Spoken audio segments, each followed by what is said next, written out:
Yes, seventh class. Good morning to all of you. I hope all of you have completed up to exercise 11.3. 11.4 exercise हमने detect की है. And now I am starting with chapter number 12, algebraic expressions. What is the name of this chapter?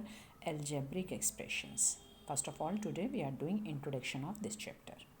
सबसे पहले हमें पता होना चाहिए variable क्या होता है.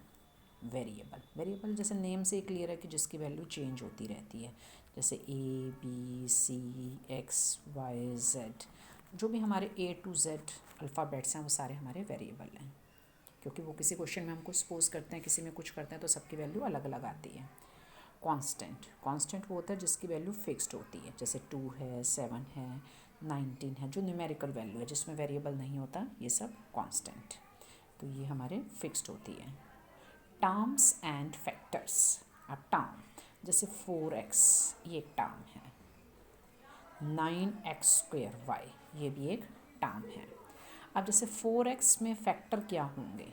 फैक्टर क्या होते हैं? फैक्टर वो नंबर होता है जो उसको पूरा का पूरा डिवाइड करता है. जैसे 8 का फैक्टर 2 है, क्योंकि 2 8 को पूरा डिवाइड करता है. अब 4x में ऐसे कौन से दो नंबर हैं जो इस पूरे को 4x को डिवाइड करेंगे? एक तो 4 करेगा, एक x करेगा. तो जो फैक्टर होते हैं, मतलब जो प्रोडक्ट ऑफ दी टर्म्स. अब जैसे अगर हम 4 × x, तो 4 4x को डिवाइड करेगा, x भी 4x को डिवाइड करेगा. तो 4 और x ये दोनों इसके फैक्टर्स हैं.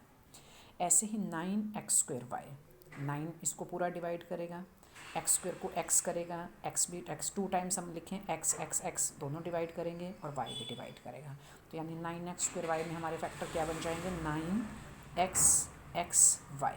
ये चारों इस पूरे को डिवाइड करेंगे. फिर होता है हमारा अलजेब्रिक एक्सप्रेशन. अलजेब्रिक एक्सप्रेशन जैसे टर्म्स का ही कॉम्बिनेशन है. फिलहाल जैसे 4x है, 9x² y है, ये भी हमारे अलजेब्रिक एक्सप्रेशन है, ये भी एक टर्म वाले हैं.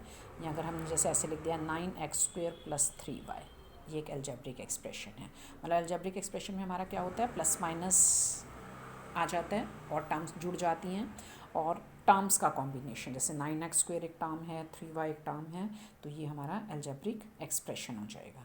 तो इसमें एक टर्म भी होती है, एक टर्म हो उसको मोनोमियल बोलते हैं, 2 टर्म्स वाले को बाइनोमियल, 3 टर्म्स वाले को ट्राइनोमियल, और 4 वाले का फ़िलहाल हमारे पास कोई नेम नहीं है, उसको हम ऐसे ही बोल देते हैं कि पोलिनोमियल, बस जिसमें 4 टर्म्स हैं. कॉफिशेंट. अब होता है हमारा कॉफिशेंट से हमारा क्या मतलब है? जैसे 9x², कॉफिशेंट होता है जो उसके साथ है. जैसे 9x² में x² का कॉफिशेंट क्या है? तो कॉफिशेंट ऑफ x² इज़, जो x² के साथ अब आपको क्या दिख रहा है? 9. तो ये न्यूमेरिकल कॉफिशेंट हो गया. ठीक है. अगर हमसे कुछ नहीं पूछा गया होता, सिर्फ कॉफिशेंट है, तो हमने न्यूमेरिकली बताना होता है. अदरवाइज़ वैसे हमसे पूछ सकते हैं, जैसे अब 7xy², इसमें ये पूछ सकते हैं हमसे कि y² का कॉफिशेंट क्या है. तो y² का कॉफिशेंट का मतलब है कि y² के साथ आपको जो भी दिखाई दे रहा है, आपको क्या दिखा रहा है? y² के साथ क्या दिख रहा है? 7x. तो coefficient of y² is 7x. Coefficient का मतलब होता है उसको छोड़कर जो भी उस अलजेब्रिक एक्सप्रेशन में है, टर्म में है, वो हमारा कॉफिशेंट है. So now I am coming to your exercise 12.1. Question 1 में get the algebraic expression in the following cases using variable. क्या क्या यूज़ करना है अपने? वेरिएबल मतलब ए टू जेड कोई भी वेरिएबल लेना है. कांस्टेंट मतलब कुछ भी फिक्स्ड वैल्यू आएगी हमारे पास. And arithmetic operations. Arithmetic operations हमारे क्या होते हैं? प्लस है, माइनस है, मल्टीप्लाई है, डिवीज़न. ये 4 हमारे अर्थमेटिक ऑपरेशंस होते हैं, प्लस माइनस मल्टीप्लाई और डिवीज़न.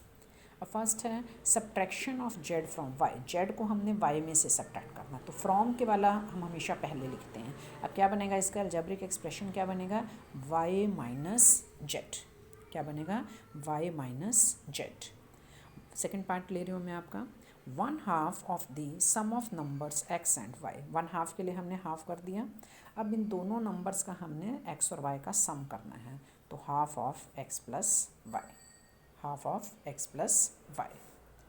अब कुछ पार्ट्स ही ले रही हूँ मैं आपके, बाकी आपने अपने आप करने हैं. फिफ्थ पार्ट है numbers x and y both squared. 2 number है हमारे x और y, उनको आपने स्क्वेयर करना है, एंड एडिड, और उनको ऐड करना है. तो ये स्क्वेयर का मतलब होता है पावर 2, उसको 2 टाइम्स कर देंगे. फिर y को भी y की पावर 2, और उनको ऐड भी करना है हमने, तो तो प्लस का साइन डाल देंगे, x square plus y square. Square का मतलब होता है उस नंबर की हमने पावर 2 करनी है, और एडिशन का मतलब प्लस, तो x2 plus y2।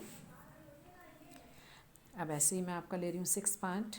Number y added to 3 times the product of numbers m and n। 5 हमने ऐड करना है, तो 5 प्लस किस में ऐड करना है, 3 टाइम्स, टाइम्स के लिए हम मल्टीप्लाई करते हैं। अब 3 टाइम्स किसका लेना है हमने, product of numbers m and n, m और n की प्रोडक्ट, तो m और n की प्रोडक्ट क्या होगी, mn, और उसका 3 टाइम्स, तो 5 प्लस 3mn। अब ये बाकी पार्ट्स में बिल्कुल सेम हैं, आप समझोगे आ जाएंगे।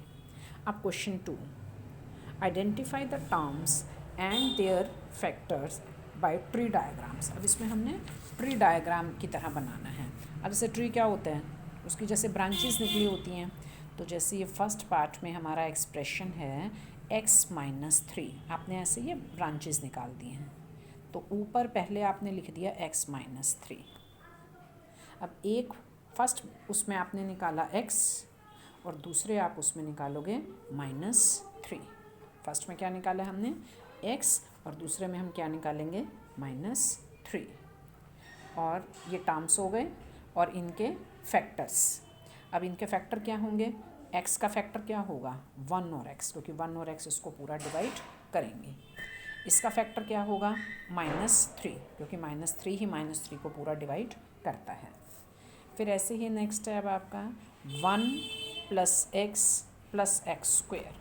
अब इसको पहले तो हमने, अब जैसे इसमें 3 टर्म्स हैं 1x x², तो ऐसे 3 ब्रांचेस निकाल दो, 1, दूसरे निकाल दो x, और तीसरे निकाल दो x²। ये तो तीनों इसके टर्म्स हो गए। अब हमने लिखने हैं इनके फैक्टर।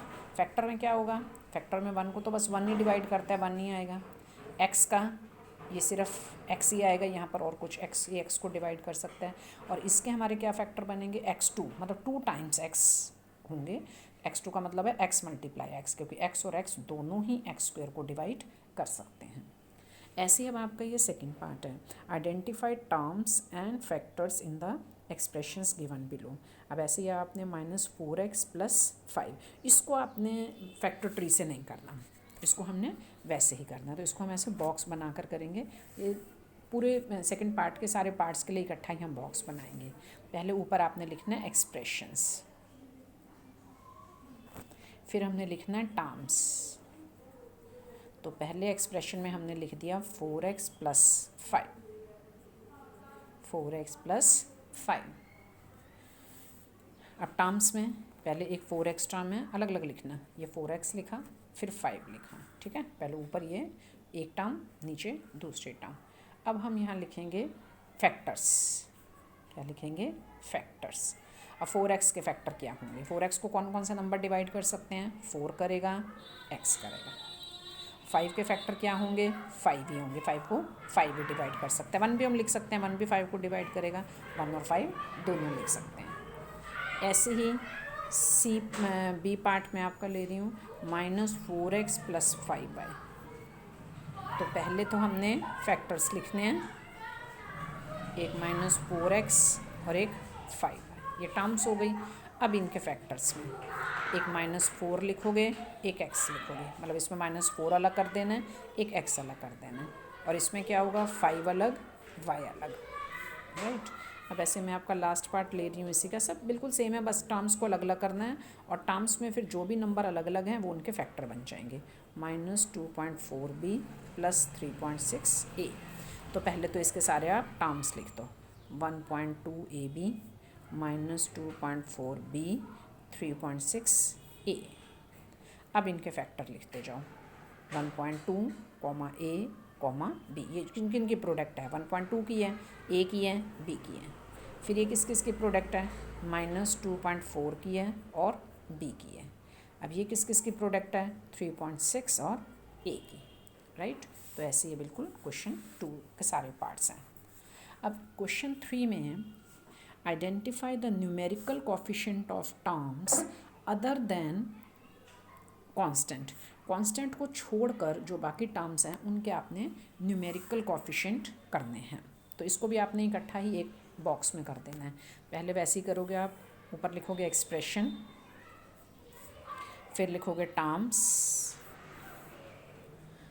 फिर आपने जिनके लिखने हैं, जैसे है पहले तो हमने एक्सप्रेशन लिख देंगे, फिर हमने वो टर्म्स बतानी हैं जिनमें कांस्टेंट नहीं है, बाकी को छोड़कर हमने यहाँ लिखना है आपने टर्म्स अदर देन कांस्टेंट।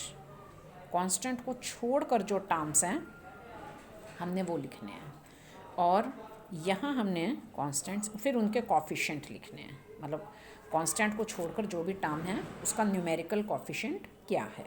जैसे फर्स्ट पार्ट है आपका 5 माइनस 3t²। अब 5 तो देखो इसमें कांस्टेंट हो गया, इसको आपने यहाँ लेना ही नहीं है क्योंकि ये कांस्टेंट है। हमने क्या लिखना है, terms other than constant, constant को छोड़कर।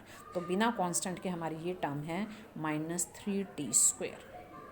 अब इसका आपने कॉफिशिएंट लिख देना है, मतलब t² तो वेरिएबल है, तो t² के साथ क्या कॉफिशिएंट है, -3, राइट।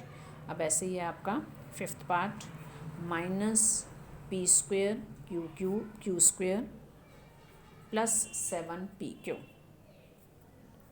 तो पहले ये दोनों ही हमारे इसमें कांस्टेंट नहीं है, मतलब ये तो इसके साथ है ना, तो ये दोनों टर्म्स हम लिख देंगे, सिर्फ कांस्टेंट वाली कोई टर्म नहीं है, -p² q² और दूसरी आप लिखोगे 7pq। अब p² q² ये वेरिएबल हो गए पूरा इकट्ठा, इसके साथ क्या है, तो ये इसके साथ कुछ नहीं है तो ये -1 माना जाएगा। माइनस नहीं होता तो +1 माना जाता, फिलहाल माइनस लिखा हुआ है तो क्या माना जाएगा, -1। और p के हमारे वेरिएबल हो गए, तो वेरिएबल के साथ कांस्टेंट क्या है, 7, राइट। तो अभी आज आपने क्वेश्चन 3 तक ये कंप्लीट करते हैं।